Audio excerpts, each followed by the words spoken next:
orang itu cara berpikir nuruti nafsu, nah itu yang bahaya. Makanya Quran kritik ara'aita man ittakhadha ilahahu hawa. Orang yang cara berpikir itu nuruti hawa nafsu. Kalau zaman Nabi, zaman sahabat, zaman ulama itu enggak seperti itu. Sehingga cara berpikir itu mudah.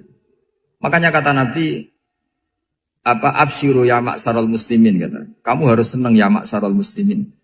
Allah sekarang buka pintu langit yang sebelumnya enggak pernah dibuka. Dan Allah yubahi bikum malaikata. Dan Allah membanggakan kamu kepada para malaikatnya. Kenapa?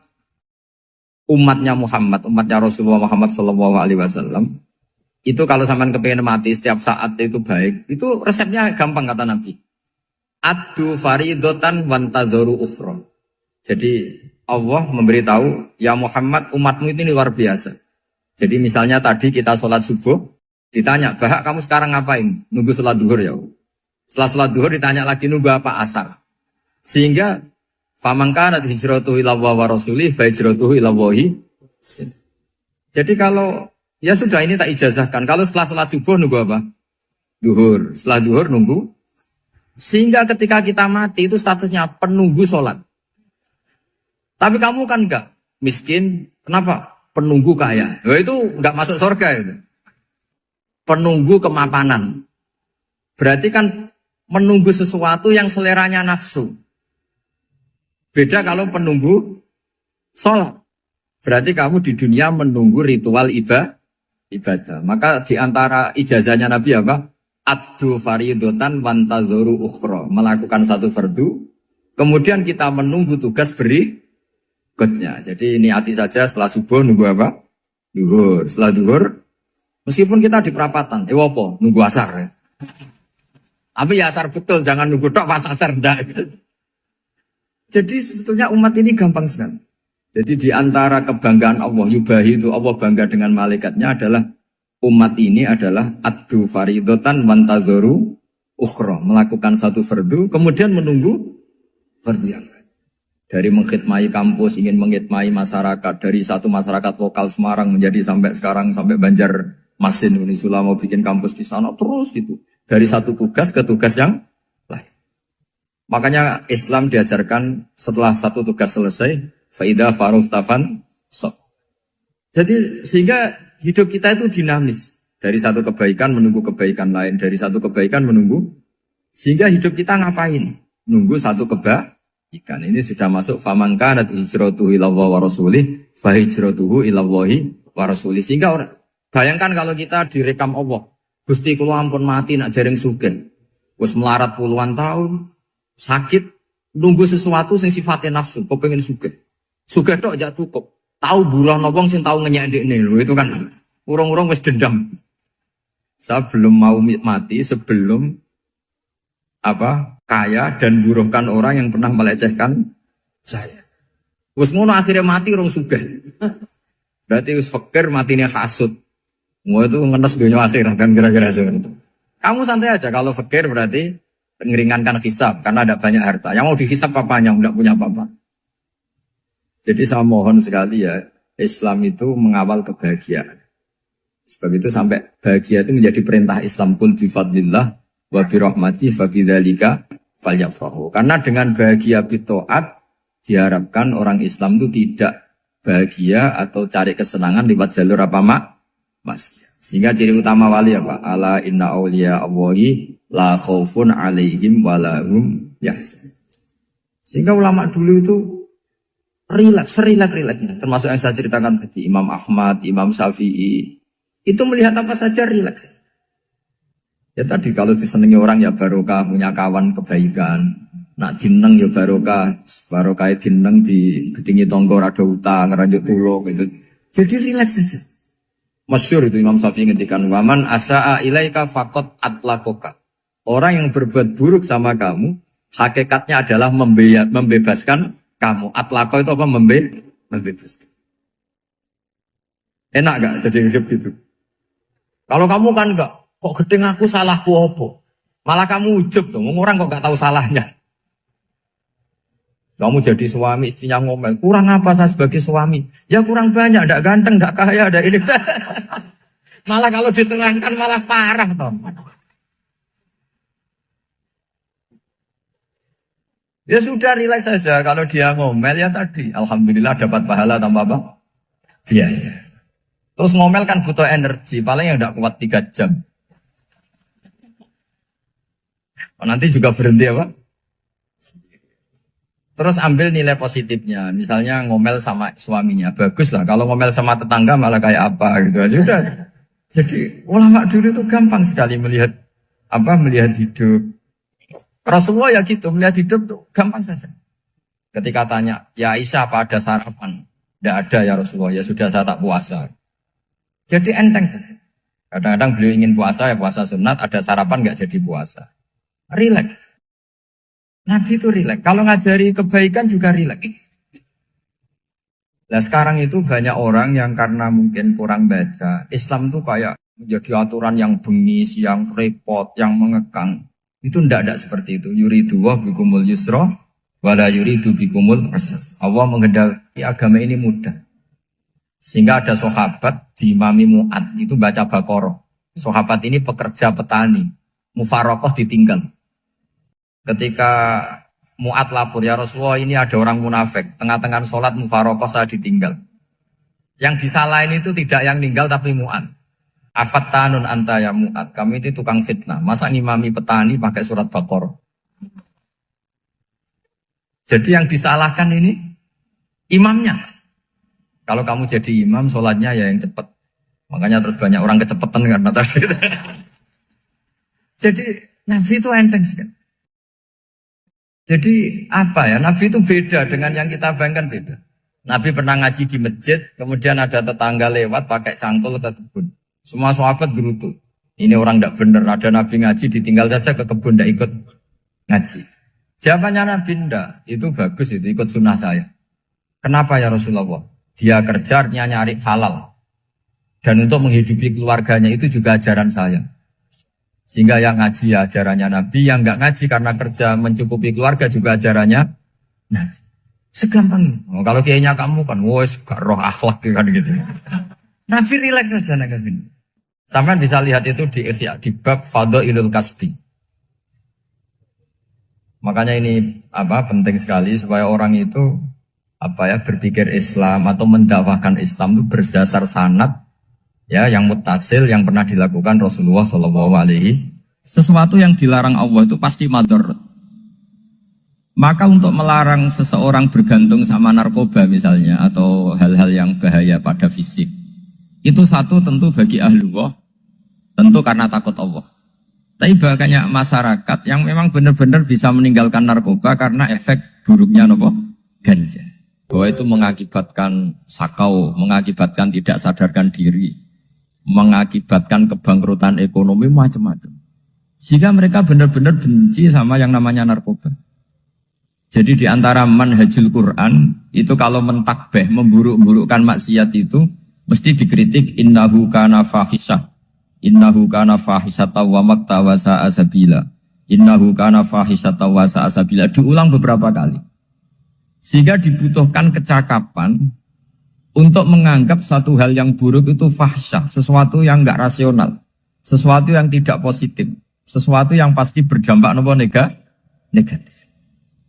Sehingga kalau misalnya tadi dibacakan oleh Qori, kuntum khaira ummatin ukhrijat linnasi ta'muruna bil ma'ruf wa tanhauna 'anil munkar.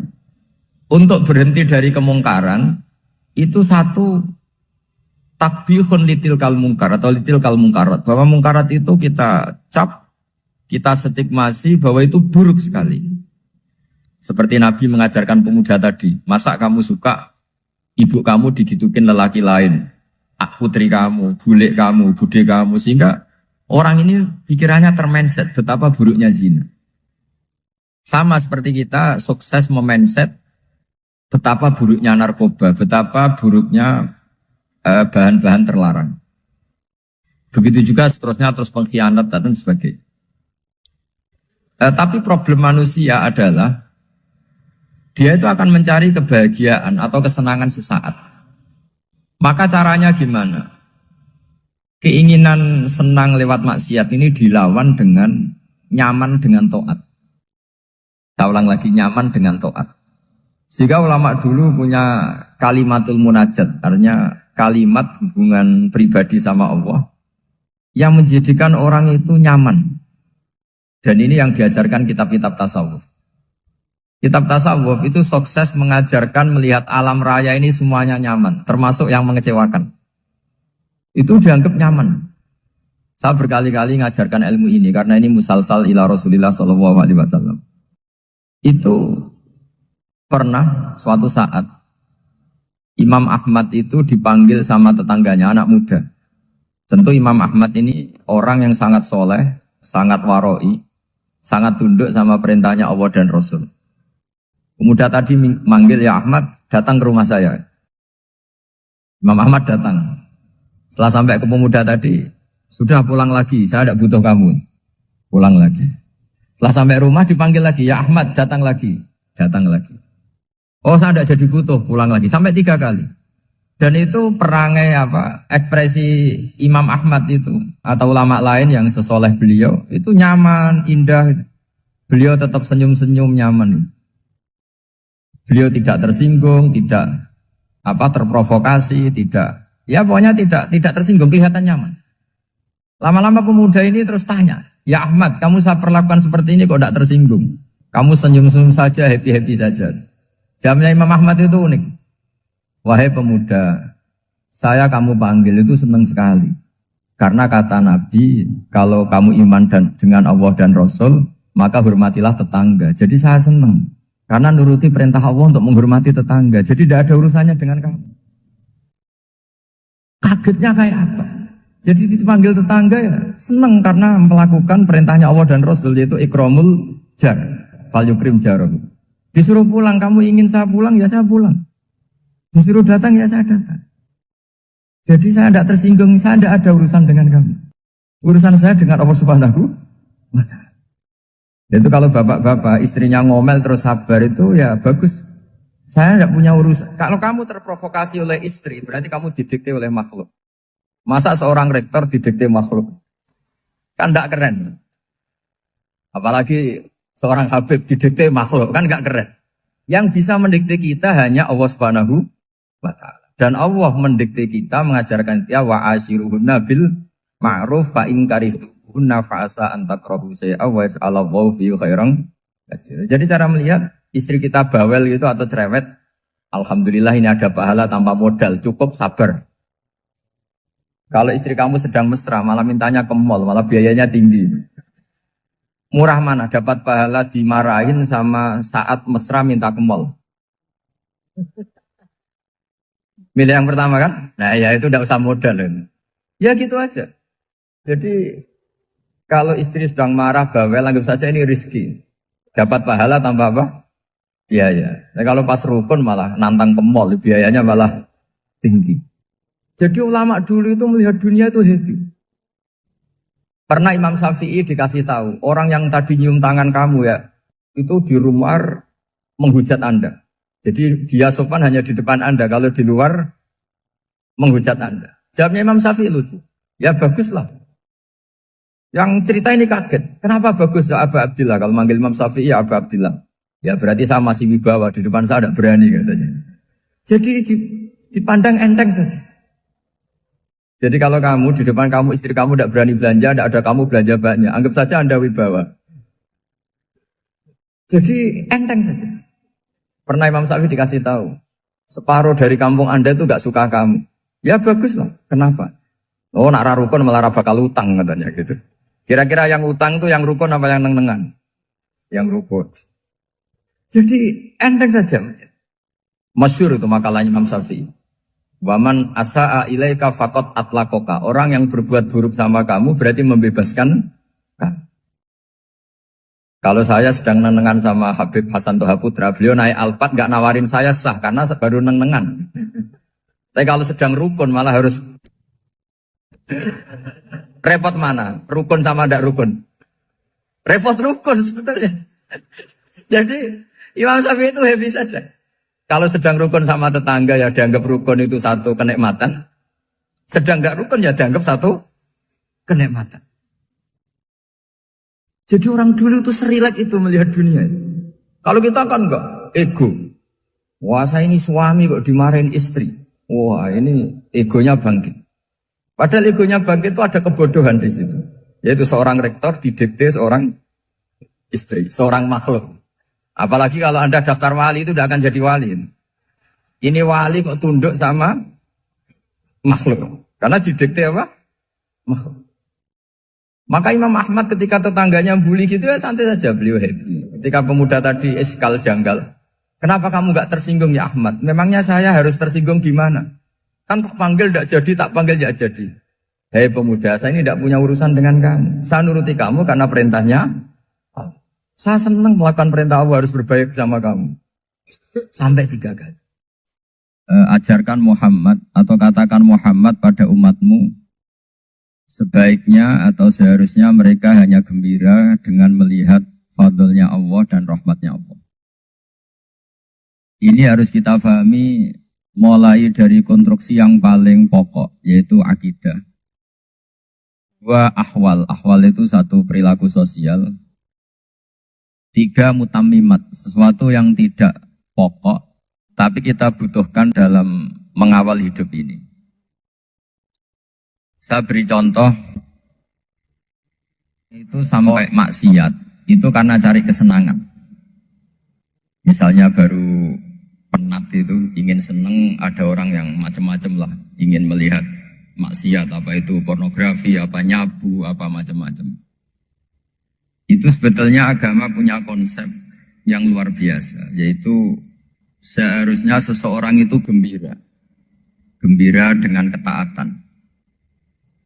Lalu pertanyaannya caranya gembira gimana? Gembira itu mudah. Jadi misalnya kamu sujud sama Allah Subhanahu wa taala. Terus cara berpikir begini. Ini sekaligus ijazah. Cara berpikir begini. Ya Allah, ini kata Sayyidina Ali, kafani izzan an akuna laka abdan wa kafani fakhron an takuna li rabban. Ya Allah, betapa sialnya saya, andaikan saya jadi budak dari makhluk yang sama. Misalnya sampean itu seorang kiai atau rektor atau doktor atau orang terpelajar, kemudian kamu jadi budak atau hamba dari makhluk yang setara. Betapa hinanya saya. Maka kata Sayyidina Ali, ya Allah saya ini cukup bahagia, cukup bangga, karena jadi budak, jadi hamba, dari zat yang super atau yang maha super. Jadi kok Allah Subhanahu wa ta'ala. Sehingga ada kebahagiaan yang luar biasa karena menjadi hambanya Allah Subhanahu wa ta'ala. Setelah bangga dengan jadi hambanya Allah, maka kita akan malu. Malu misalnya kok saya bahagia itu nunggu melihat pornografi, melihat maksiat. Itu terus menjadi malu. Kenapa saya bisa didikte oleh hal-hal seremeh itu? Ya, kita malu karena didikte oleh hal-hal yang seremeh itu. Karena kita didikte oleh nafsu. Jadi, izzatun nafsi, satu harga diri seseorang itu harus dihidupkan untuk hanya tunduk kepada Allah Subhanahu wa ta'ala. Sehingga Nabi itu melatih satu logika tarkul ma'asi. Nabi itu dulu ketika ada seorang pemuda yang, ya karena mungkin pemuda ya, dia itu mau masuk Islam, tapi uniknya kata pemuda tadi, saya masuk Islam tapi asal dibolehkan bebas zina. Jadi ini agak sableng gitu. Jadi mau masuk Islam syaratnya dibolehkan apa? Zina atau free sex gitu. Karena orangnya agak hiper. Itu Nabi tidak langsung mengancam dengan neraka enggak. Ketika mau pamit gitu semua sahabat melarang. Mah itu jangan, kamu jangan suan Nabi, itu permintaan yang nggak masuk akal. Setelah lama ditahan, terjadi kegaduhan di masjid, Nabi dengar, itu ada apa itu? Itu ada pemuda yang mau masuk Islam tapi yasta'dzinuhu fi zina. Tapi mereka minta izin Nabi untuk tetap boleh zina. Kata Nabi, pemuda itu suruh masuk, suruh menghadap saya. Ketika menghadap Nabi, saya ulang lagi ketika menghadap Nabi. Nabi mengajarinya itu luar biasa. Nabi tidak langsung mengancam dengan neraka atau dengan azab tunda. Tapi kata Nabi, Atau hibbuhu li ummik. Kamu suka kalau ibu kamu itu jadi demenannya orang banyak. Oh enggak ya Nabi, yang demen ibu saya tak bacok kan. Karena ini ya agak preman, di mana-mana orang akal agak preman. Terus atau hibbuhu li bintik. Kamu suka kalau putri kamu ya digitukan orang-orang. Oh ya enggak Nabi, yang gitukan putri saya tak bacok. Atau hibbuhu li kholatik. Kamu suka kalau bule kamu digitukan. Atau hibbuhu li ammatik. Kamu suka kalau saudara bapak kamu digitukan. Nabi itu mengeset ya. Cara sekarang itu otak mungkin. Nabi itu meluruskan otaknya anak muda itu. Betapa buruknya zina. Cara bahasa Arab ditakbih. Betapa buruknya zina. Kamu suka kalau korbannya ibu kamu, putri kamu, bude kamu, bule kamu. Sehingga orang itu matur ya hasbuka ya Rasulullah. Ini sudah cukup. Saya tidak pernah melihat sesuatu seburuk zina. Jadi fa'al qawwa fi qalbihi bughda zina. Kemudian Allah meletakkan di hatinya, menanamkan benci zina. Sehingga akhirnya pemuda tadi menjadi iffah, menjadi menghindari zina. Artinya begini ya, ini mungkin yang lolos dari para kita sebagai dai, kita tidak belajar banyak tarbiyahnya Rasulullah Shallallahu Alaihi Wasallam. Jadi kalau kita benci maksiat, itu jangan hanya ditakhzir, ditakutkan neraka itu enggak. Jangan hanya itu. Tapi di logika. Jadi kalau kita menghindari maksiat, itu selain karena takut azab, itu ada logika. Ada rangkaian pikiran yang menjadikan kita anti satu perbuatan apa maksiat. Jadi misalnya gini ya, kira-kira ginilah kalau contoh gampang itu. Ada orang gitu ya, nyanyi dengan pakaian yang mungkin pornografi gitu. Mungkin pemuda-pemuda ingin melihat itu, tapi bisa diobati gini. Kok enak dekne mergawe kok tak bayar ya, aku kehilangan duit. Meskipun dengan logika yang agak serampangan, yang penting menjadi kita ini punya harga diri untuk tidak tergantung hal-hal seperti itu. Sehingga Nabi itu cara menggambarkan tadi mulai atuhibbuhu li ummik, kalau ibu kamu jadi demenannya orang lain. Pemuda tadi bilang yang demen ibu saya mau saya bunuh. Ditambah lagi atuhibbuhu li bintik. Bagaimana kalau korbannya putri kamu, bule kamu, bude kamu. Sehingga terus si pemuda tadi betapa buruknya zina. Betapa murahnya zina. Akhirnya pemuda tadi al-qawwa fi qalbi bughda zina. Terus kemudian pemuda tadi itu sangat membenci dengan apa? Berzina. Nah, pikiran-pikiran seperti ini harus kita tanamkan. Harus kita tanamkan supaya orang itu benci melakukan maksiat karena satu memang takut sukhtuwah, takut dibendu Allah atau dibenci Allah. Dua memang logika kita mengarahkan tidak maksiat. Saya beri contoh ya betapa pentingnya mindset ya, cara berpikir. Orang itu menjadi kikir itu karena nganggap hidup itu lama dan uang itu penting. Kalau zaman Nabi itu sederhana kalau melihat hidup ini. Pernah suatu saat Nabi itu punya jatah makan. Karena Nabi itu hidupnya juga pas-pasan. Jadi Nabi itu unik. Beliau di satu sisi kaya raya. Bisa ngurmat Abu Hurairah, Ammar, Suhaib. Ashabu Sufa itu dirawat Nabi semua. Itu kan kaya, bisa merawat sekian orang. Tapi di sisi yang lain untuk pribadinya beliau miskin. Kadang nggak bisa makan hari itu. Tapi di saat yang sama bisa merawat Ahlus Sufa. Jadi keliru kalau orang hanya cerita Nabi itu miskin, untuk makan dirinya aja susah. Itu keliru. Kelirunya kalau tidak diteruskan, tapi Nabi mampu menghidupi ahli sufa. Singkat cerita jatah makannya Nabi itu dikasihkan orang ketika Nabi tanya, ya Aisyah, makanan jatah saya di mana? Oh ya Rasulullah tadi ada orang minta tak kasihkan, maka makanan itu habis. Apa kata Nabi? Kamu salah Aisyah. Yang kamu kasihkan itu justru yang masih. Ya yang kamu kasihkan itu justru yang masih. Sehingga Nabi menganggap, makanya Nabi terus ngendikan. Ya kalau mukhatabnya lelaki ya kira-kira begini. Wahallaka min malika illa ma akalta fa'afnaita walabista fa'ablaita. Terus tanya wa tasaddaqta fa'abqaita kata Nabi. Harta kamu ya kamu makan kemudian ke WC jadi kotoran atau punya pakaian mewah nanti rusak. Wa tasaddaqta fa'abqaita. Ada yang kamu sedekahkan yaitu yang abadi sampai akhir. Sehingga banyak pengusaha yang mencintai saya setelah tak ajari hadis itu. Misalnya punya uang 1 miliar karena dia spekulan atau pedagang rawan bangkrut, disedekahkan ke masjid 50 juta, yaitu yang abadi. Jadi kalau suatu saat bangkrut, dia masih punya uang 50 juta di akhirat. Jadi Nabi itu mengajari sedekah itu apa? Ya sedekah itu pengabadian uang. Kalau kita kan enggak, bilang sedekah itu nguras uang. Itu pikirannya setan, dan pikirannya orang Islam. Itu cara berpikir setan, bukan cara berpikir umat apa? Sehingga Sayyid Ali Zainal Abidin itu kalau ada orang minta, kemudian beliau ngasih, itu beliau bilang gini, marhaban biman hamala zadi ilal akhirah. Matur nuwun nggih jenengan sing beto sangu kula nate. Jadi dianggap teller saja. Orang yang minta uang beliau itu dianggap tukang nyatet bank ini. Karena sudah ditabungkan. Ya sudah. Kalau kita kan enggak, wah pengemis tuh ganggu gini-gini. Kecuali pengemis profesi ya, mungkin kita agak-agak enak. Karena zaman akhir itu ada pengemis apa? Profesi. Jadi repot teman.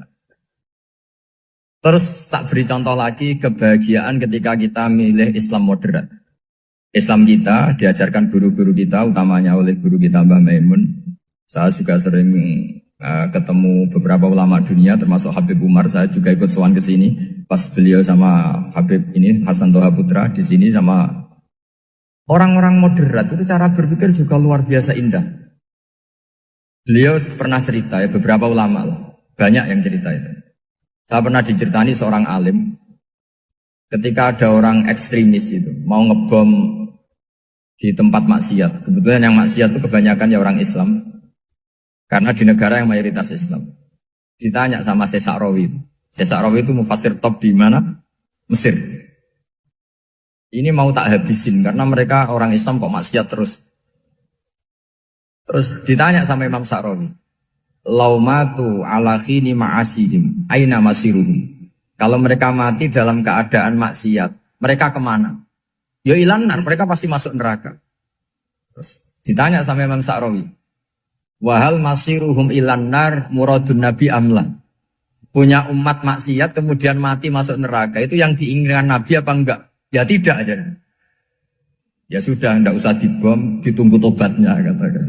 Karena kalau mati dalam keadaan itu ke neraka, dan itu tidak yang diinginkan Rasulullah Sallallahu Alaihi Wasallam. Terus ekstremis ini menjadi tobat, tidak berpikir ekstremis Mas. Jadi orang itu harus berpikir mindset yang baik. Meskipun kadang berpikir baik itu ya agak-agak kacau. Ada seorang wali majdub, itu kalau berdoa agak kacau, tapi gak bisa dibantah. Masyhur itu doa itu. Ini sekaligus ijazah, tapi kalau sebelum wali gak boleh. Itu datang ke makamnya Rasulullah SAW. Terus doanya itu begini. Ya Allah, sekarang terserah engkau. Ya Allah, sekarang terserah engkau. Jika saya kamu jadikan orang soleh, jika saya engkau jadikan orang soleh, maka surra habibuk, maka kekasihmu ini senang. Yang susah musuhmu yaitu setan. Tapi kalau engkau menjadikan saya orang fasik, maka yang susah kekasihmu, yang senang musuhmu. Jangan punya dua pilihan itu. Wah itu kan doa tapi kayak teror itu. Ya jadi berdoa di Raudhah. Wah itu pasti mandi itu karena agak-agak maksa Tuhan itu. Ya Allah, engkau punya dua pilihan. Jika saya jadi orang soleh, maka kekasihmu ini senang. Musuhmu yang susah, yaitu setan. Tapi jika saya jadi orang fasik, maka musuhmu yang senang, kekasihmu yang susah. Mohon terserah jenengan, mau menyenangkan kekasihmu, apa menyenangkan musuhmu? Gitu. Kira-kira gimana? Kalau tertarik boleh doa itu dipraktekkan. Tapi kayaknya kalau copy paste itu gak keren, apa? Jadi dulu orang itu muamalah sama Allah dan Rasul itu rileks. Rileks itu nyaman karena ya tadi kul bi fadlillah wa bi rahmati fa bidzalika falyafrah. Sehingga Imam Izzuddin bin Abdissalam itu ngendikan innalladzina yarmunal muhsanatil ghafilat. Di antara kebaikannya ibu-ibu atau mbak-mbak ini harus berstatus ghafilat. Perempuan-perempuan pelupa. Ghafilat itu pelupa. Pelupa dari kenikmatan maksiat sehingga mereka dengan taat. Misalnya ada ibu-ibu atau mbak-mbak atau juga bapak-bapak tahajud, kemudian nyaman dengan tahajud itu. Kira-kira terbersit enggak ingin maksiat? Enggak kan, karena sudah nyaman dengan tahajud, dengan taat. Maka dibutuhkan kenyamanan dalam beribadah. Sebab itu, ala bidzikrillahi tatmainnul qulub. Makanya saya termasuk kiai yang setiap ngaji itu happy, seneng. Karena ini untuk kampanye, seneng dengan ngaji, dengan taat itu sudah luar biasa. Kayak apa kalau mereka senengnya kalau nunggu melakukan maksiat. Jadi termasuk bentuk perlawanan kita terhadap maksiat adalah usahakan kamu tuh bahagia, senang dengan taat. Istiqnas billah, mu'anasah billah, farah billah, itmi'nan tumaknina billah. Sehingga ini mencukupkan kita tidak berkebutuhan maksiat. Meskipun kita ya manusia, pasti suatu saat atau sudah pernah maksiat. Serasa diceritakan lah, itu mesti gitu. Lah orang-orang dulu itu orang yang sukses mengelola bahagia ma'allah wa billah walillah. Jika wali-wali dulu itu jadi wali itu tidak mesti karena ibadahnya banyak, itu enggak. Mereka orang yang ibadahnya itu biasa. Biasa-biasa sekali. Ulama-ulama dulu ibadahnya biasa sekali. Tapi qulubuhum ma'allah, hatinya itu ma'allah. Itu ada seorang wali itu jadi wali, Umar bin Abdul Aziz yang dikenal khamisul khulafa. Khamisul khulafa. Di luar khulafa Ar-Rasyidin 4, di antara yang soleh adalah siapa? Umar bin Abdul Aziz. Itu ketika mau meninggal, itu senangnya bukan main. Itu semuanya nangis, beliau senang. Terus tanya, kenapa kamu senang? Memangnya saya kalau mati itu kemana aja? Ila khairi madhubin ilah, ke zat terbaik. Dibang urip mbek kowe bulet atau mbek arhamur rahimin gitu. Yaitu Allah Subhanahu. Jalaluddin Ar-Rumi ketika mau meninggal itu muridnya nangis semua, beliau marah. Kamu harusnya pesta karena saya mau ketemu kekasih saya, malah kamu tangisi, goblok sekali kamu katanya. Jadi orang-orang dulu itu luar biasa. Karena tadi mereka tidak ingin ketemu Allah itu dianggap problem. Harus sesuatu yang membahagiakan. Makanya wali-wali itu kalau berdoa begini. Wa khairu ayyami yauman alqa kafih, dan jadikan hari terbaikku adalah hari ketika saya ketemu engkau ya. Pernah dengar doa itu? Wa khairu ayyami yauman alqa kafih, dan hari terbaikku adalah hari saat ketemu engkau. Aman kan enggak? Sampai mati ku wedi. Saya tidak tahu wedi dosa apa wedi Israel apa wedi malaikat siapa? Mungkar nakir. Sebenarnya tidak perlu seperti itu. Karena cara pandang Nabi itu ini bisa dipraktekkan. Kalau kamu orang baik, mati artinya apa? Ya baik. Karena husnul khotimah. Kalau kamu orang yang buruk, itu kata Nabi, anggap saja mati itu akhir dari keburukan kamu. Nah, aku urip terus, malah maksiat terus. Maka Nabi itu kalau ngajari kita berdoa gini, Allah maj'alil hayata ziyadatan li fi kulli khairin wal mauta rohatan li min kulli syarri. Ya Allah, kalau saya hidup, ya anggap saja ziyadah fi kulli khairin, berpotensi nambahi kebaikan. Kalau saya mati, anggap saja ini akhir dari segala keburukan. Maka saya berkali-kali, banyak tradisi ulama-ulama NU, ulama-ulama pesantren, ya ada hanya NU, pokoknya ulama-ulama alim. Itu kalau ada orang mati, orang nakal gitu mati, ini saya gitu. Itu hadirin mesti gak terima. Ngapain nanti orang nakal. Tapi dipaksa sama kiainya, saya gitu. Lama-lama dipaksa. Saya gitu. Padahal ingatinnya kiai, wis ra iso maksiat meneh, wis saya gitu. Karena dengan mati berarti saya sudah tidak bisa maksiat lagi. Jadi Nabi melihat hidup dan mati itu segampang itu.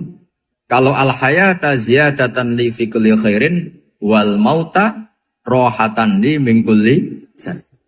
Coba kita ke depan itu kan ada potensi zina, potensi korupsi, potensi maksiat. Yang bisa menghentikan potensi itu apa coba? Mati ya, udah pintar ya. Sudah maju berarti. Berani mati? Berani. Tapi jangan di sini ngel-ngelo panitia. Artinya yang selama ini kita risau dengan kematian, dengan apa? Nabi ngajari kita tadi. Allah mas'alil hayata ziyadatan li fi kulli khairin wal mauta rohatan li min kulli syarr. Ya Allah, jadikan hidup ini sebagai bekal menambah kebaikan, dan suatu saat kalau saya mati, semoga itu akhir dari segala keburukan. Jadi artinya Nabi itu ngajari kita itu positif terus. Sama seperti ulamanya tadi. Nak lagi rukun mbek tonggo ya sanggep ae kanca keapian. Nak nenengan ben ra utang tenan. Dadi pokoknya penak terus itu. Nak bojo lagi ngamuk alhamdulillah gak ngajak blonjo. Nak pas rukun ya alhamdulillah kok lagi rukun. Jadi gampang semua. Makanya ada seorang alim itu ngendikan begini, ada yang tanya. Saya tuh dulu ketika kaya, teman saya sering main ke saya. Setelah saya miskin gak ada teman-teman yang ke saya. Dikira si Habib ini kebetulan orangnya Habib itu mendukung keluhan dia. Ternyata enggak. Si orang alim itu bilang gini, malah bagus toh gitu. Kowe wis melarat buruhe wong. Ya sudah kamu miskin buruhnya orang lain. Misalnya tukang manol di pasar atau tukang becak. Kemudian teman-teman kamu datang, malah kamu malu tuh jadi tontonan. Bagus kalau mereka lupa, pas kamu miskin tidak ada yang lihat katanya. Jadi apa ya, dianggap enteng saja gitu. Akhirnya orang ini nggak jadi ngeluh. Selama ini kan kita ngeluh ya, ketika miskin teman-teman nggak datang. Coba kalau mereka datang pas kamu buruh bikin foto di orang lain, mantan bos buruh, malu gak? Milih datang kepada? Dah lah sudah bener itu. Jadi ulama dulu itu makanya sering baca biar tahu solusi hidup. Jadi ulama dulu itu gampang sekali melihat kehidupan itu, gampang sekali, indah, gampang. Kebahagiaan ini pula yang harus kita latih dalam melakukan ketaatan. Tapi memang obsesi saya terbesar atau cita-cita saya terbesar memang setiap ngaji saya ingin orang mukmin semuanya itu bahagia. Dengan bahagia itu mereka tidak neko-neko ingin mencari kebahagiaan lewat jalur apa maksiat. Sehingga dalam konstitusi ulama yang ditulis di kitab-kitab usul fikih, dan itu kitab yang saya kaji, selalu saya kaji, itu membela-bela sesuatu yang mubah itu sampai luar biasa. Karena melihat mubah itu, misalnya Anda tidur itu berstatus mubah. Anda bermain catur berstatus mubah. Anda rileks sama teman jagongan semalam dengan teman rektor atau dosen atau yayasan itu, melihatnya bukan mubah tapi tarkul maksiyah. Misalnya saya semalaman asik Musamarah itu jagungan malam sama Habib Toha Al-Munawwar. Itu awang hitungnya bukan, wah ini jagungan ngalor ngidul tidak penting, itu tidak. Malam itu bahak tidak ke dugem, tidak ke tempat maksiat. Sehingga ada ulama yang mengatakan mubah itu enggak ada. Saya ulang lagi, mubah itu tidak ada. Kan umumnya ulama bagikan wajib, ya kan, haram itu. Terus diantaranya mubah, sunat, makruh. Ada ulama yang mengatakan mubah itu tidak ada. Kenapa? Logikanya begini, itsma min mubahin illa wa yatahaqqaqu bihi tarku haramimma. Karena tidak ada mubah yang Anda lakukan kecuali saat itu pasti ditinggalkannya sebuah keharaman. Misalnya Anda sedang jagungan sama istri di luar, di rumah, asik di rumah semalaman. Mungkin bahas hal-hal yang ringan. Mungkin melihat sinetron atau apa yang ringan. Tapi di situ terjadi Anda meninggalkan ke tempat-tempat maksiat. Sekarang ninggal maksiat itu wajib apa mubah? Wajib. Padahal Anda sedang melakukan mubah. Nah itu dicatat oleh Allah itu tarkul haram, meninggalkan keharam. Jika masyhur dalam cerita wali-wali itu, Abu Yazid yang seperti itu ibadahnya pernah tanya, ya Allah lalu yang makomnya orang seperti saya siapa? Karena beliau semalaman ibadah terus. Sama Allah dijawab, ya yang tidur di pinggir kamu itu. Abu Yazid, lu kok bisa ya Allah? Dia kan tidur terus. Ya kan dia tidur berarti meninggalkan keharaman. Ngomong sing potongan tukang maksiat itu apik turu apik melek kira-kira. Apik turu. Timbang sama nak melek pola wis turu ae kira-kira gitu. Jadi gak usah dipaksa tahajud, dipaksa qiyamul lail itu. Iya kalau qiyamul lail. Kalau dapat informasi, kesini ikut saya, terus katut kan repot. Jadi perlawanan terhadap maksiat itu sebetulnya gampang dalam Islam. Karena tadi, gak ada sesuatu yang mubah kecuali saat dilakukan berakibat meninggalkan keharaman. Mudah sekali. Jika banyak orang jadi wali itu karena melakukan mubah. Itu ada orang jadi wali itu karena sering makan. Ya makan-makan biasa itu. Karena ketika makan, ya Allah, betapa doifnya saya. Katanya saya presiden, katanya saya rektor, saya kiai. Ternyata kalau nggak makan tuh lemes. Apa hebatnya makhluk yang bergantung makhluk yang lain, yaitu makanan. Nah karena seperti itu terus dia al-laja ilallah, terus dia sungkeman ning Allah. Betapa lemahnya saya. Sebab itu ketika Quran mengkritik dan dengan tanda kutip kemungkinan Tuhannya Isa bin Maryam, itu ngeritiknya sederhana Quran itu. Mal masih ibnu Maryam illar rasul qad khalas min qablihir rusul wa ummuhu siddiqah kana yaqulanit ta'am. Isa itu tidak Tuhan, wong dia makan. Kamu kebayang enggak misalnya punya Tuhan, wah tadi Tuhan mampir ke rumah saya, dia lemes. Setelah tak kasih makan sehat lagi gitu. Itu kan enggak kebayang. Tapi Tuhan marung di rumah saya, lemes tak gratisin, kayaknya enggak punya uang gitu. Setelah makan wah gairah lagi. Kebayang enggak punya Tuhan seperti itu. Sehingga Quran kalau gojlok sederhana, karena yakulanit toa. Sehingga wali-wali itu kalau makan itu sadar lemahnya dirinya, betapa dirinya tergantung makanan. Sesuatu yang tergantung itu artinya tidak hebat, tidak Tuhan. Jadi untuk menjadi wali, untuk menjadi dapat ridhonya Allah itu sebenarnya sederhana. Termasuk ada cara jadi wali yang agak kacau, tapi ini ya benar, asal niatnya benar. Misalnya Unisula besar, ya kurang besar lagi. Kita sudah punya uang, kurang banyak uang lagi. Itu Nabi Ayub, itu kan seorang nabi. Pernah diuji, oh ini ada di Sahih Bukhari. Nanti kamu tanya, hadisnya Sahih enggak? Ini ada di Sahih Bukhari. Kadang orang kota itu aneh. Enggak ahli hadis tapi tanya, Sahih enggak? Padahal anda kan dibodohi Sahih, ya ngandel saja. Jadi kadang ya aneh. Oh enggak tahu kok tanya. Itu Nabi Ayub itu sudah kaya, pas itu sudah kaya. Bukan cerita yang masih miskin, memang sudah kaya. Beliau di kamar dihinggapin satu belalang dari emas. Setelah belalang itu dikejar, ternyata yang jenis itu banyak, semuanya dari emas. Ngambil sana sini, ini yang kesak ini dipenuhin, saku ini dipenuhin, sampai banyak. Sama Allah digojlok. Kamu itu Nabi saya, kenapa kamu mengumpulkan harta sebanyak itu? Kamu itu Nabi saya kok rakus? Jawabannya Nabi, ya Allah, siapa yang bisa kenyang dari rahmatmu? Ya, jadi kalau kamu punya uang 1 miliar, kok ingin 1 miliar 100, ingin 1 miliar 200, itu cara ngitung bukan uang. Ya Allah, siapa yang bisa kenyang dari rahmatmu? Karena rahmat Allah tidak terbatas, sudah Gusti tenang saja. Meskipun saya gini, rahmat Anda tidak akan habis. Sehingga waroi ada ilmunya, tomak juga ada ilmunya. Termasuk ragus itu juga ada ilmunya. Misalnya begini, ini contoh rakus yang ada ilmunya begini. Ini saya beri contoh. Mungkin yang boleh niru orang-orang soleh, kalau nggak soleh jangan. Imam Syafi'i ini cerita nyata. Imam Syafi'i itu dulu ketika ngaji masih muda itu nggak suka sama guru yang kaya. Kebetulan dia punya guru miskin terus. Namanya Sufyan As-Tsauri, itu miskinnya Masya Allah. Sufyan bin Uyainah juga miskin. Jadi dia miskin, punya guru miskin terus. Sehingga idolanya ya sama guru-guru yang miskin. Suatu saat guru-guru ini menyarankan dia ngaji Imam Malik. Imam Malik itu kaya raya. Itu babutnya Imam Malik, kalau diinjek itu mata kakinya tidak kelihatan, saking halusnya. Kalah, Indonesia lah kalah. Imam Malik itu gaya.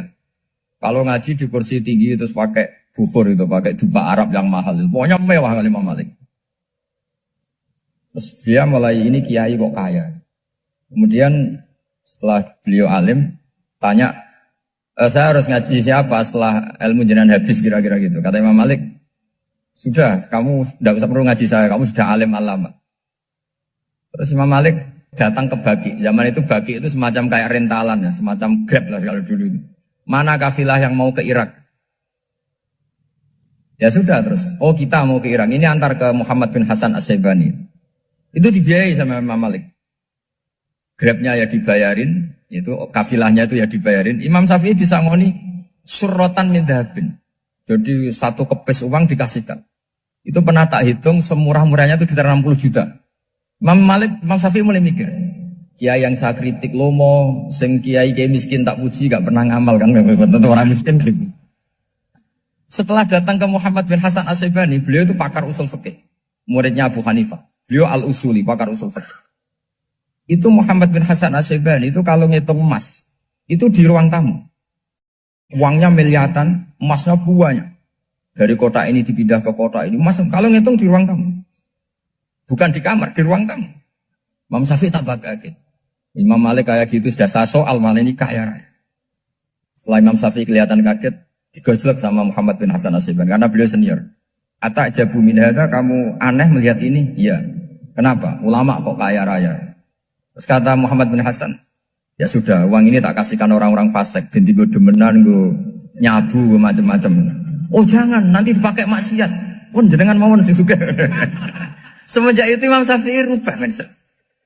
Jadi kalau kampus ini ingin akreditasi A, ingin mulia, ingin apa, kamu ridho kalau yang punya prestasi seperti itu adalah orang-orang fasik. Ridho enggak? Enggak kan? Maka didoakan ini. Nah itu namanya berpikir secara usuli. Kamu jangan hanya nuruti karena berpikir waroi terus kamu benci kekayaan. Bukan, tidak bisa seperti itu. Karena pangkat dan kekayaan ketika dikelola secara kesolehan maka akan menjadi energi positif yang luar biasa.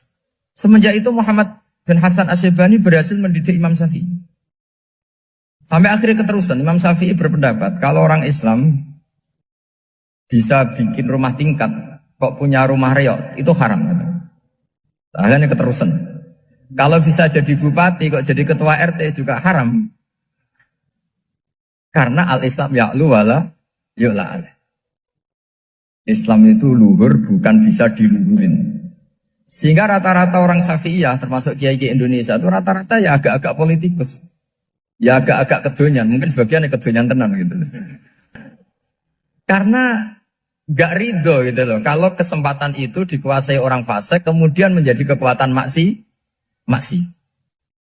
Coba kalau bupati itu orang yang fasik, kemudian programnya supaya rakyat seneng semalaman dangdutan yang purno misalnya, supaya rakyat seneng dibolehkan dugem, dibolehkan judi.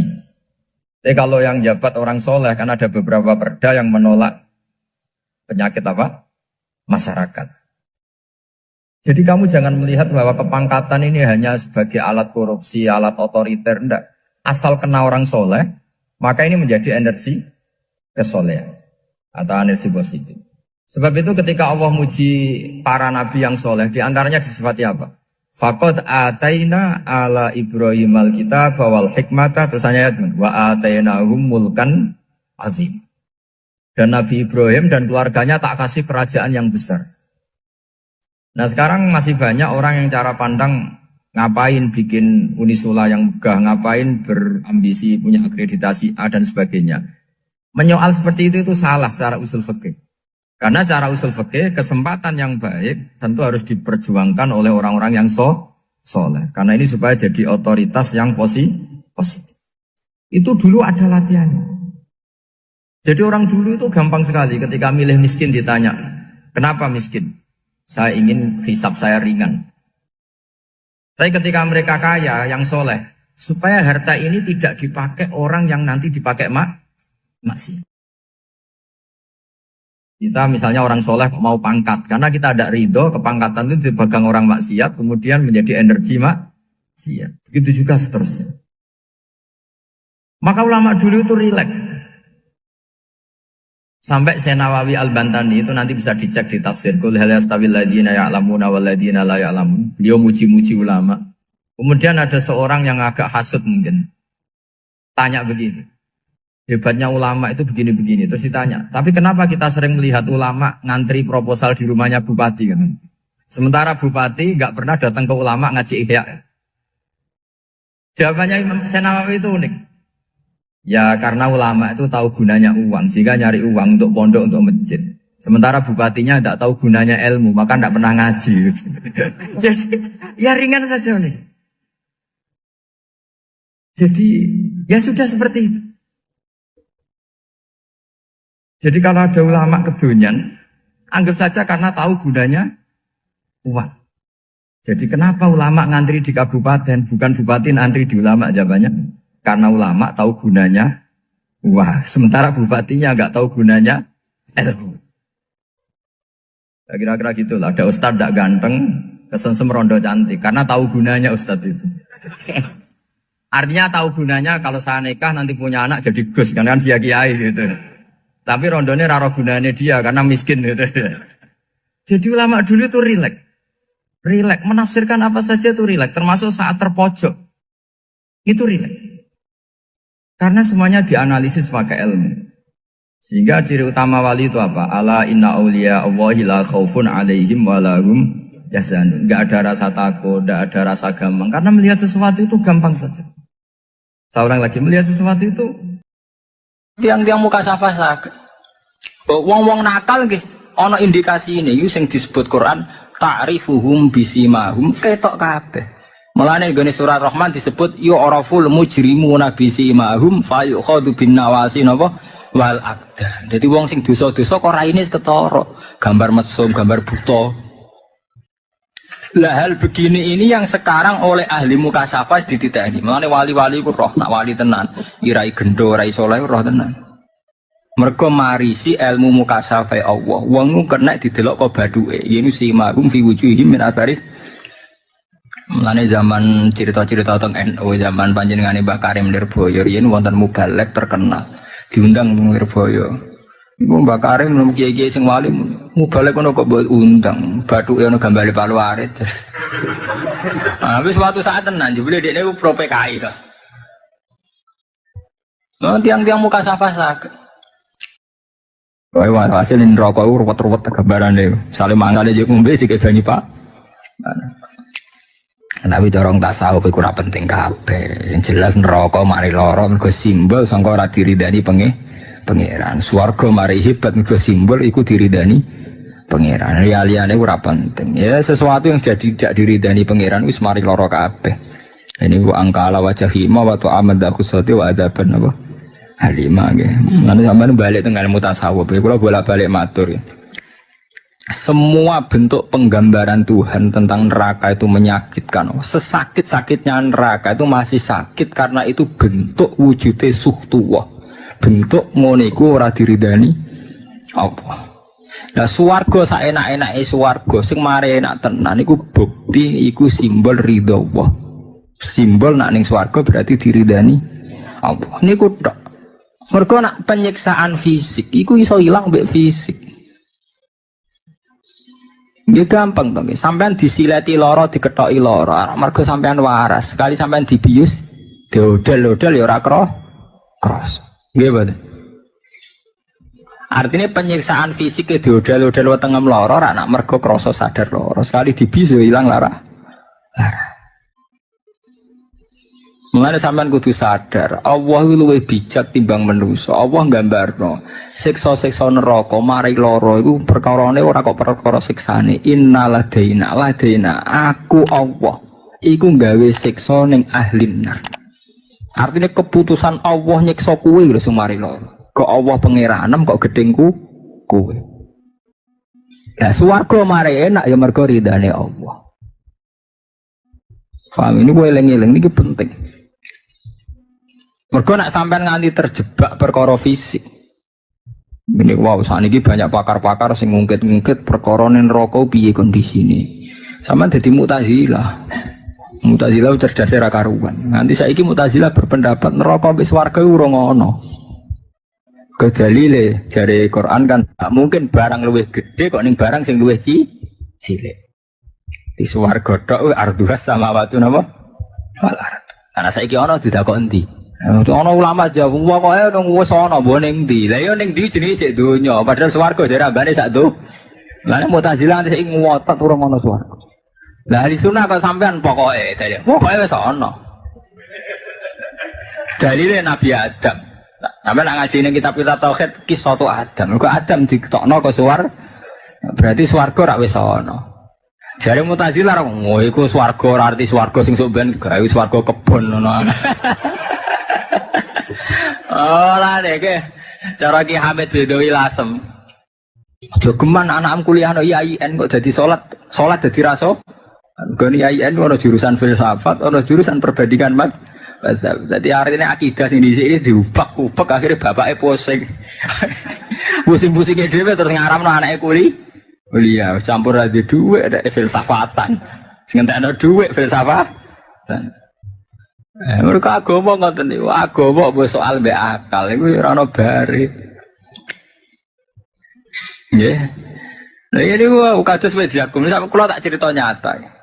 Wa ma ja'alna ru'yal lati arainaka illa fitnatal linnas wasyajaratal mal'unata napa fil Quran. Agama iku mulai dhisik iku nglahirno kontroversi.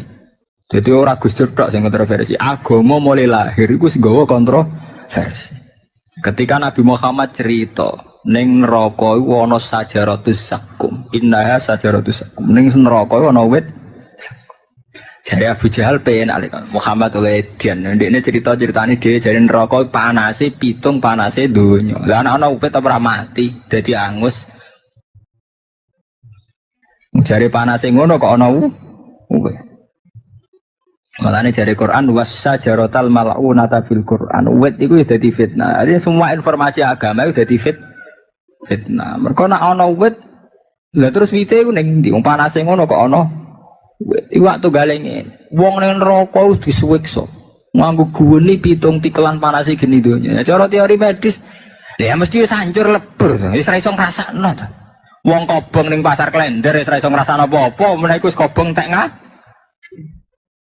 agama mau urusane iman. Bukan anggar mbok rasionale ora karu-karuan. Wong pepes panase ngono wis modar-dar wis. Gak ngarai iso ngrasa. Mulane pada akhirnya agama puncak alime wong sebenarnya esmuni wallahu alam. Sekaya Imam Suyuti Imam yang kekakuati nafsir alif lamin ya Allah alamu bimurati bidzalik. Puncak agama frustasi. Lha sama tak cerita ini mun permainan ilmu kelas tinggi. Puncak agama pada akhirnya subhanaka la ilma lana illa ma alam.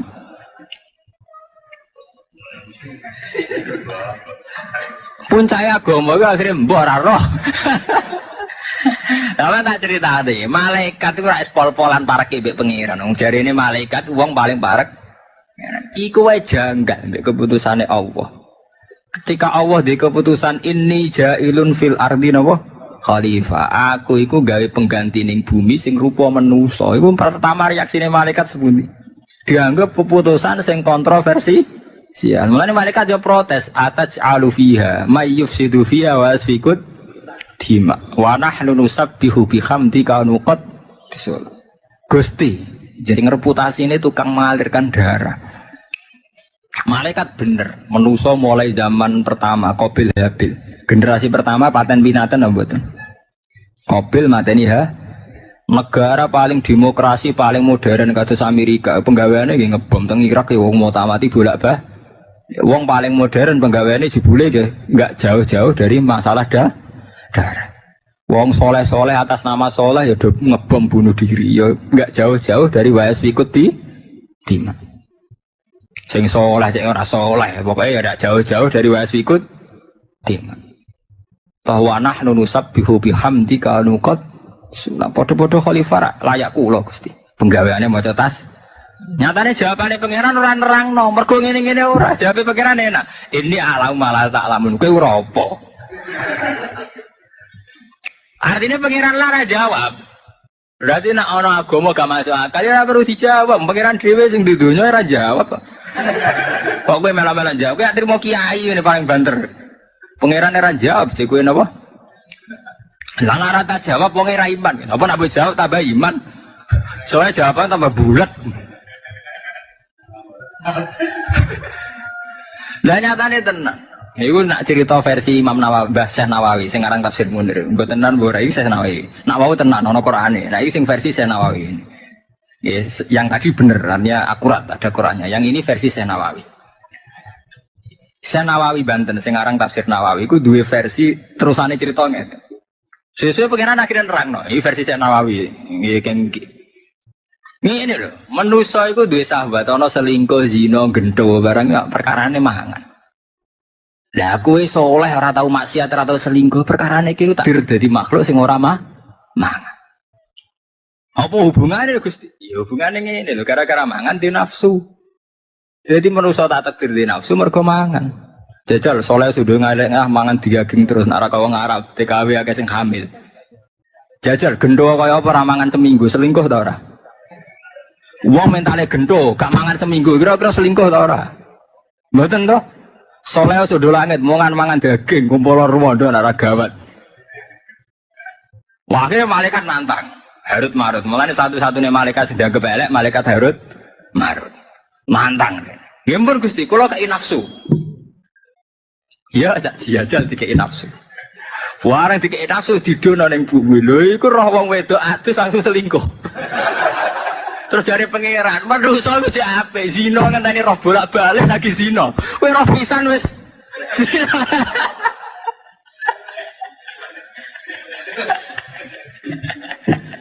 Lah artine ngene, kabeh ku ora asal usule. Manusa digawe birahi mergo pangeran nektir doyan mangan. Dadi birahi mau hukum akibat sangka doyan mangan. Lah malaikat sok suci iku ora perkara suci, pancen ora mangan.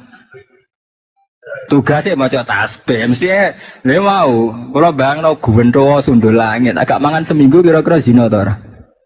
Ya molat-molat.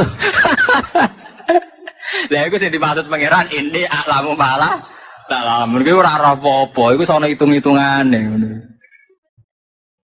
Bareng dikei nafsu tenan pertama rong wedok langsung selingkuh. Lah kok ngono ae. Gletek. Lah padha kowe saiki ra korupsi, saiki yo dipikir. Sing ning kene kabeh ora tau korupsi dana APBD to. Perkarane saleh apa perkara ra duwe kesempatan? Ora duwe kesempatan. Sing jamin sapa? Nek sampean jabat ora korup. Padha malaikat ora zina mergo ora duwe nafsu. Kowe saiki ra korupsi mergo ora duwe jajal ke jabat. Ora ini urung ra saleh. Gak ora rasane dhewe. Iku pentingnya berpikir secara level awal, level sani. Mulane jari Imam Ghazali ulama-ulama sak top-tope menungso. Kalau bolak-balik nak ngaji teng Jogja niku bolak-balik matur. Sak top-tope menungso berpikir level kedua. Sing duwe level Allah pertama mau Allah tok. Mulane Allah senengane bangga ning Quran ambek level awal. Mulane Allah seneng wa huwallazi yabda'ul khalqa awwala khalqin mu'id. Jadi kabeh sing ning donya iki ilmu kelas berat rungokno. Kabeh sing ning donya iku level kedua, ketiga, keempat. Level awal namung kagungane Allah ya. Manusa duwe nafsu duwe birahi mergo ditakdir doyan mangan. Nah malaikat iso maca tasbih ora selingkuh mergo ditakdir ra doyan padha.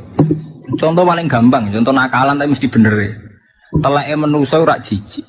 Ya mergo kowe didesain irungem iku nek ora teleke manusa jajal kanggo pitik menantang. Mergo desain awale pitik ora telek menantang. Nggih to nggih. Padha kowe roh pitik iku kepengin mangan, tapi antar pitik ngono kok doyan. Mulane undang-undang pornografi iku kula lah ra setuju ana undang-undang pornografi. Tapi ora krana kula seneng pornografi mboten. Mergo manusa kalah mbek desain awale. Saiki sampean tak takoki. Wong Afrika atau Irian Jaya udahlah sampean ora gak ono grenjete. Mergo desain awal irunge sampean, selerane sampean gak jangkar. Kok ambek wong ngono kok iso lho. Dadi wong Afrika, wong Irian Jaya udah kabeh gak masalah gak sampean cek entek ora karoan cekak gak masalah. Nah, malah melaju to. Kowe kon rabi gratis ra mesti gel. Iku artinya apa? Misalnya kriteriane wong jenenge wong lanang, roh pupu mesti merangsang. Jare sapa? Nek roh pupune wong Irian Jaya utawa wong Afrika? Mergo desain awal irung jenis Jawa ora sambung ambek jenis paha Irian Jaya. Tapi jajal padha jawane. Nek arah sampean merang, padha wong Irian Jaya didesain irunge sahabat tapi padha irenge. Padahal wireng kreting. Lho artine sing saiki sahabat jebule mau level kedua. Level pertama Allah piyambak sing pirsa piye oleh desain Allah nggih sarape wong Afrika iso seneng padha kritinge padha irenge. Sampean kok iso ora seneng padahal kono wis blodor. Paham nggih? Iku pentingnya ilmune pangeran. Jadi Allah sing nguasai level awal. Mulane cara ilmu filsafat sing gak karu-karuan.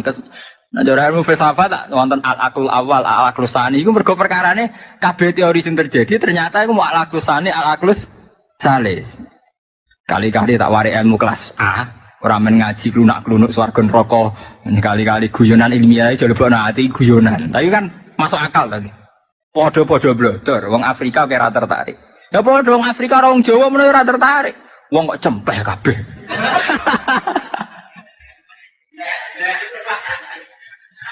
Padahal cara sampean rasa blodor wis ora karu-karuan pikiranem. Nah, sampean ra wong Jawa ora blodor lah, calanan ketat wis bingunge ra karuan. Wong Afrika roh, wong blodor lah ora apa-apa. Makanya undang-undang pornografi cara diundangno tenan ya bingungno tenan. Kriteria mari birahi ku piye? Nyatane wong Jawa ora wong Afrika ya ora piye-piye. Piye-piye. Nah wong Irian Jaya utuh-utuh tenan. Dari wong Jawa celananan. Ambek wong Afrika udah dicul. Kowe cek rawan selingkuh sing celananan apa sing blodor? Berarti sing pornografi ra bahaya, sing ora pornografi bahaya. Iku pangeran tok sing pirsa. Lan kula nate tangkleti Gus cara jenengan undang-undang pornografi piye? Ya apik artine ya pancen sing apik wong nganggo klambi, tapi aja dikait-kaitno mbek birahi, nek birahi wis selera. Lho kecuali ngene, undang-undang pornografi kita lakukan je sing apik wong nganggo klambi. Sawangane di dhuwit kelar tuku klambi ngono ae. Daripada blodor sawangane ra kelar tuku klambi ngono. Karena soal birahi nafsu selera urusan. Iku mau wong Irian Jaya blodor. Ambek wong Jawa jarian celananan. Kowe tak kumpul sak omah kira-kira ora zina ambek sing ndi? Sing celana. Padahal kono sing wis porno. Mergo Allah piyambak sing roh pikirane manusa. Iku mau teleke manusa cara kowe jijik, cara pitik menantang. No pitik janggal mbek sampean. Enak endi mangan pitik? Antar pitik kan ya janggal. Manusa kok iso doyan enake ning modho ke janggal piye telek kok pitik tuh. Mergo desaine irung beda mek sampean. Mun tak kuwatiri sampeyan ana pakar medis sing iso ngrubah irunge sampeyan terus ropo sing asik dadi asik lha iku. Ngeri sampeyan. Menawa sampeyan pakar medis kakuati sumber pakan antek manusa genetike dirubah mangan tanah tertarik iso wae. Iku betapa pentingnya ngrubah asal usul gen awal. Mulane Allah bangga sekali awala khalqin maksudnya mergo kabeh sing terjadi iki karek ndelok asal usule kejadian. Pitik roh telek menantang mergo desaine pitik roh telek menantang. Desaine manusa roh telek desaine wong Jawa roh wong Afrika blodor ora tertarik. Desaine wong Afrika antar Afrika tertarik. Napa ya kudu guyu, misale wong Afrika pacaran rayu-rayuan ble-blean kudu guyu diblew apa ate. Cara sampean kan janggal loh.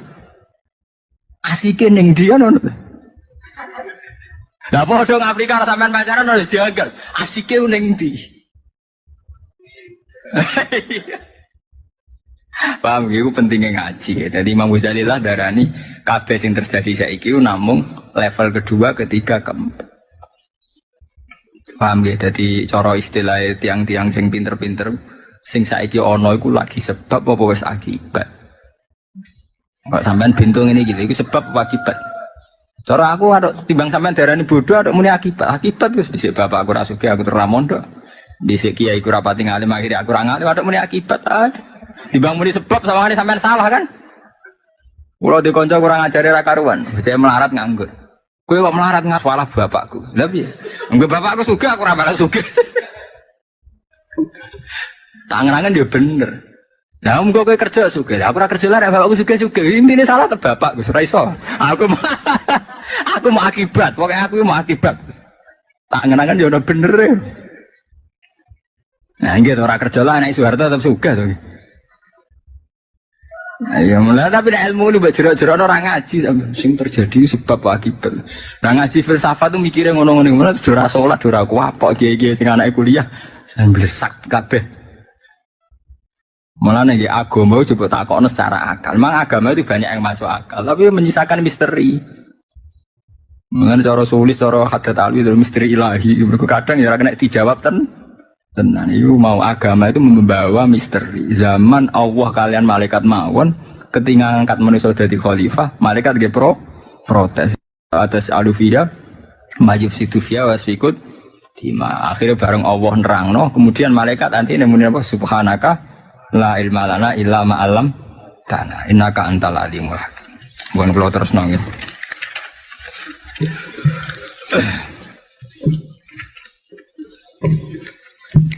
Wa jahiman wa adzaban aliman lan siksa sing larakno mukliman sing larakno ziyadatan hale nambahi alama ing atase perkara kira kang disebut apa mah iman kedhe wong kadhe bakal mendustakan sapa man nabi ing kanjeng Nabi. Yauma tarjuful ardu wal jibalu wa kanatil jibalu kasiba mahila. Ing dalam dinane guncang. Atu zalzilu dikse guncang apa ardu bumi wal jibalu dan gunung. Wa kanatan ana apa jibalu apa gunung kasiban iku wis dadi debu. Romalan dikse debu mustami'an ingkang menggumpal. Sawise dadi debu sing menggumpal mahilan tur ingkang denjur. Mas desailan ingkang leleh batas timai sause kumpule debu. Jadi debu sing menggumpal terus ditebarno angin. Bahwa tidak wa mahilan iku minha la yahilu aslu mahyul. Ustus silat dianggap apa to padoma tu doma alal ya ing atas ya. Fanukirat maka den pindah apa doma hilal ha maring hak. Wa khudifatan tin buang apa al wa wisani sakilaten kang dadi huruf mati kedua di sia dadi karena sayidai wa. Wa kulipat lan den genti apa tu doma kasrotan ing kasra limunasabatil ya krana jenis ya. Inna arsalna ilaikum rasulan syahidan alaikum. Inna saat temen ingsun Allah wa arsalna iku nugasno ingsun Allah ilaikum maring sira kabeh ya ahla Makkah ya ahla Makkah. Rasulan ing rasul. Wa ta rasul Muhammad sallallahu alaihi wasallam. Syahidan hale nyekseni alaikum ngatasi sira kabeh. Di rasul sing tak utus sing sok ben nyekseni kuwe. Mane cara tiang-tiang muka syafah nganti sakniki nggih Rasulullah niku nyekseni kita sampai kiamat. Yaumul kiamat ing dalem dina kiamat. Bima kelan perkara ya sedulur ingkang metu apa mamikum sing sira kabeh minal isan saking maksiat. Kama arsalna ila fir'auna rasula. Kaya oleh nugasno ingsun ila fir'auna maring fir'aun rasulan ing rasul. Wa ta rasulikum Musa alaihi salatu wasalam. Dados rasul lung jembeng teng dina kiamat ya. Niku nyekseni segala perilaku umat. Nggih. Niku namung Allah piyambak sing pirsa. Sampeyan ora usah bayangno, mosok Nabi Muhammad sitok nyekseni wong miliaran di sing iman ta ora. Sak pinter-pintere sampeyan nak pinter pengiran. Yen pentingnya ngaji Quran nggih, ngaji Quran mbek sing hafal Quran. Kula niki sombong, kok balen. Iku pentingnya ngaji Quran mbek sing hafal Quran. Mergo jemben niteni gampang sekali. Rasulullah mau sitok nyekseni ratusan juta umat. Tapi mudah sekali. Niteni ki sing umate ta ora iku gampang sekali. Karena Allah nyediakno perangkate. Jika atas komputer bisa nyimpen file berjuta-juta file, maka gampang sekali. Ini wow, ya, nak sampai hafal Quran ngerti. Kan pun neten nggih, simahum fi wujuhim min asaris sujud. Jadi titenane gampang. Engko sing iman tentu wajahe ana nure. Ini ku sing disebut pangeran yaumatab yadu wujuhu atas wadu napa? Wujuh ning gone ora-ora masar ketara banget. Endi ana sing wajah burem, endi sing wajah putih, yaumatab yadu wujuh ning dina sing wajah putih, ning dina sing wajah. Dadi wong miliaran kaya apa indikasine jelas. Yaumatarul mu'minina wal mu'minati yas'a nuruhum baina aydihim wa bi'aimanihim. Jadi nak sing iman imane tenanan rai sawake nur kabeh. Nak imane pas-pasan kelip-kelip. Lah nak rai imane berat brudak.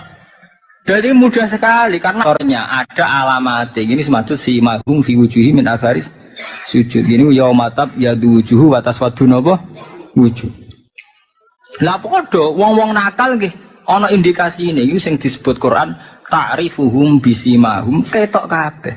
Mulane gone surat Rahman disebut yu'raful mujrimuna bisimahum fayukhadu bin nawasi napa wal aqdan. Jadi wong sing dosa-dosa kok raine ketara, gambar mesum, gambar buta. Lah hal begini ini yang sekarang oleh ahli mukasafah dititeni. Mulane wali-wali ku roh, nak wali tenan, kirai gendo, rai saleh roh tenan. Mergo marisi ilmu mukasafah Allah. Wong ku kena didelok kok baduke. Yene si mahum fi wujuhim min asaris. Mulane zaman cerita-cerita tentang NU zaman panjenengane Mbah Karim Nirboyo yen wonten mubalek terkenal. Diundang Nirboyo. Iku Mbah Karim nemu kiai-kiai sing wali mubalek kono kok buat undang. Bathuke ono gambare Pak Warid. Habis suatu saat tenan jebule dekne ku pro PKI to. Nah, tiang-tiang mukasafah saged. Zaman panjenengane Abu Hanifah sampean delok teng Mizan Kubro. Mulane jare Imam Abu Hanifah ana wali mukasafah dianggap iku wali TK. Aku dhisik tahu kecewa aja. Mergo Imam Abu Hanifah itu wudu teng Madharut Kufah. Nggih cara sakniki jumblang riyen nak tiang-tiang teng pinggir masjid wonten jumblang atus teng kene kajen teng mergi riyen nak jarang wonten keran. Jadi supaya lebih dari 2 kolah tiang-tiang kuno rak gawe napa? Jumblang. Mergo gak resiko najis. Mergo cara mazhab Syafi'i nak banyu akeh ngluwahi 2 kolah la yahmil khobasan. Ora iso napa najis. Wong nyemplung cek wong najis, wong cawik kabeh dadi suci. Ya wonten canom wudu. Langsung diomongi ya Abu Hanifah.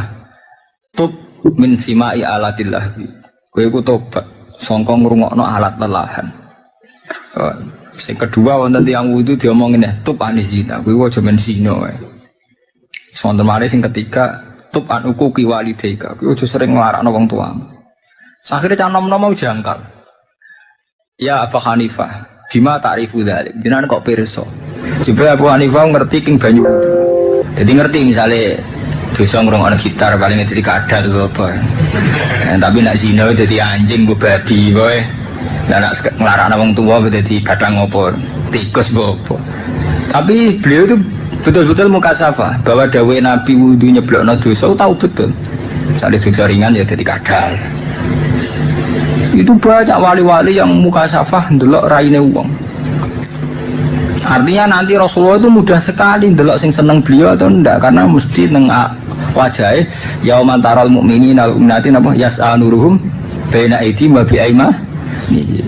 Sebab itu Kanjeng Nabi marahi Allahumma ij'al napa fi aini nuran wa fi qalbi nuran wa fi sam'i nuran wa fi basari nuran waj'ali nuran. Terus terakhir dungane Nabi diputusno waj'ali nuran. Gusti mripat kula ya non nur, ati kula ya non nur. Kuping kula nggih wonten nur. Kemudian semua diriku jadikan nur.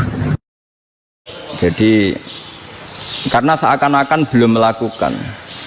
Indonesia itu dulu kedatangan Islam itu tidak pernah dipertentangkan antara Islam dan negara. Sehingga diskusi itu sudah salah karena para wali itu tidak pernah mempertentangkan Islam dan keindonesiaan atau kebinekaan.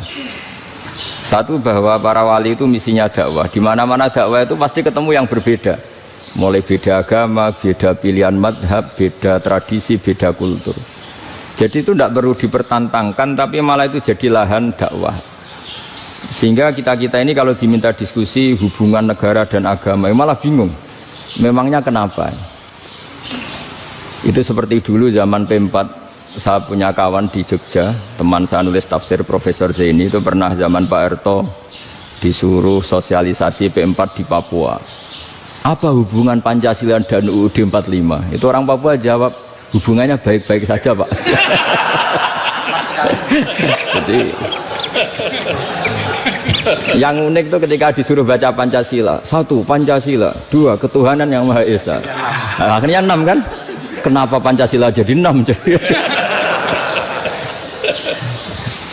Yang unik itu ketika ditanya, ini saya melihat langsung di TV 7 itu, Indonesiaku ini. Ada anak-anak kecil ditanya, bendera ini milik siapa? Bendera merah putih itu. Jawabannya apa? Milik sekolahan Pak aja. Karena memang milik sekolahan. Itu yang tanya itu kaget. Milik sekolahan Pak. Nah tentang tema ini mohon dibaca ini langsung start ya, langsung serius karena tadi sudah kayak jurkam tadi ini yang langsung khas ilmuwan. Ini sebagai penghormatan saya pada Yunisma, ini khas keilmuan. Imam Zuhri adalah gurunya Imam Malik. Ya saya ulang lagi ya, Imam Zuhri adalah gurunya Imam Malik. Halaman 29. Ini langsung start saya baca halaman 29. Dan ini terutama yang para punggawa-punggawa ini. Saya baca ya. Ini teks tidak ada yang saya rubah, memang persis seperti ini. Bismillahirrahmanirrahim. Yaqulu Zuhri, ini gurunya Imam Malik. Fama futiha fil islami fathun qablahu kana a'zama minhu. Innama kanal qitalu haitsul taqon nasu. Falam makanatil hudnatu wa wadu'atil harbu wa amanan nasu ba'duhum ba'du wal taqaw fatafawadu fil hadis wal munaza'ah. Falam yaklim ahadun bil islami yaqilu syai'an illa dakhula fihi. Walaqad dakhalataini kasanaten mithlu man kana fil islam qabla dzalika au aktsar. Terus Ini ngomongnya harus santai, nggak boleh provokatif. Begini, kita tahu dalam perdamaian Hudaybiyah itu poin-poinnya itu semuanya merugikan Islam. Di antaranya adalah jika yang Islam masuk kafir harus dibiarkan, karena berarti masuk ke habitat asli. Karena Nabi sebelum jadi Nabi, komunitas pokok itu kafir, sehingga kalau Islam masuk kafir kembali ke habitat. Tapi kalau Islam masuk kafir, kafir masuk Islam itu harus dikembalikan karena dianggap bid'ah. Maka kalau kamu dituduh bid'ah itu tenang saja dulu. Nabi itu ya dituduh ji'ta bidinin muhdas, kamu datang dengan agama yang baru. Cuma agak diteruskan wa kullu muhdatsatin bid'ah wa kullu bid'atin dalalah. Jadi orang-orang kafir dulu kalau ngomentari Nabi, ji'ta bidinin muhdas, kamu datang dengan agama yang apa? Baru. Nabi nurut. Semua perjanjian yang merugikan Islam itu Nabi nurut. Tapi Nabi hanya minta satu